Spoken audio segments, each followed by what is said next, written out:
Hindi mo na ba alam kung kailan ka makakaipon? Ito, subukan mo to itinda. Kasi sigurado makakaipon ka dito ng 33,000 o higit pa. Lalo kung sisipagan mo pa. Kaya ayan, maganda ka ng blocking keso. Tapos, yung 1/4 amount niyan, kailangan natin, simutin mo yung plastic kasi sayang. Oh, ganun. Pag di mo sinamot, mayaman ka. Charot lang. Okay, tas yung paghihiwa niyan, depende sa'yo. Kung gaano ka kasaya, ganun lang. Oo. Kung gusto mo, isang bloke na eh. Huwag mo na hiwain eh. Kung saan ka nga masaya, sabi ko sa'yo eh. Pagkahanda natin ng lalagyan, ayan, buksan muna natin yung isang dilata ng young corn cuts. Oo, hati-hati na yan. Oo, walang kapagod-pagod. Sobra siyang, hindi rin siya masyadong time consuming. Pero kung gusto mong mas natural, yung gagamitin mong young corn or mais, na lang, punta ka na lang palengke.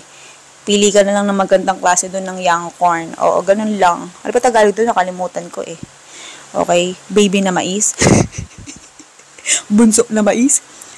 Comment down below. Oo. Okay, tas kailangan natin ng toothpick.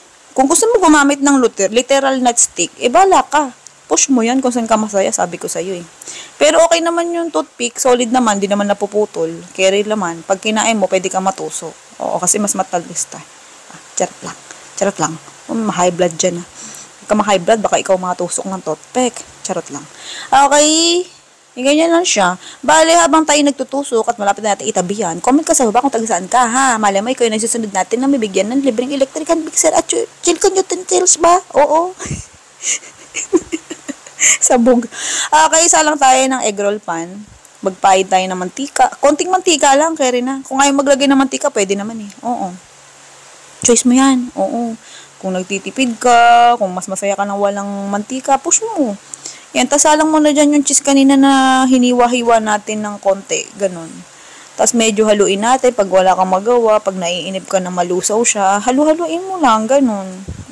Para bugaw-bugaw din sa mga insektong ali-aligid na gusto kumain ng keso mo, ganon. Oo. Ba pinigil sabihin natin dito? Tsaka mo lagay yung, yung young corn natin. Oo, ganyan lang. Una, kunwari, isasalansan natin siya habang nilalagay natin. Kunwari, presentable. Parang sa tao, kunwari, una, mabait. Katagalan, nyimunyo na. Ganon. Charot lang.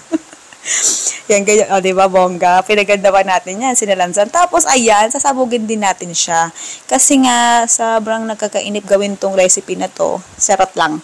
Oo, diba, bongga? Kaya kahit di ka marunong magluto, magagawa mo to ng bongga. Habang hinahalo pala natin to, subscribe ka naman sa YouTube channel ko. Tagal-tagal na nun, 2018 pa. Baka naman pwede kitang makita dun.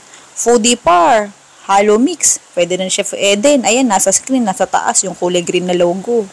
Oo, follow, subscribe ka naman dun. Wala pala follow dun, subscribe lang. Huwag ka magalala, wala bayad subscribe dun. Oo, follow tuloy. Mapapalo ko na kayo eh. Charot lang. Okay, ganun lang siya. Tapos ulitin mo lang. Oo, hanggang sa matapos ka, syempre. Basta lutuin mo yun hanggang sa mag-golden brown. Huwag mo nalutuin ng bongga. Hindi mo kailangan tostahin ng cheese kasi masusunog. Ganun lang.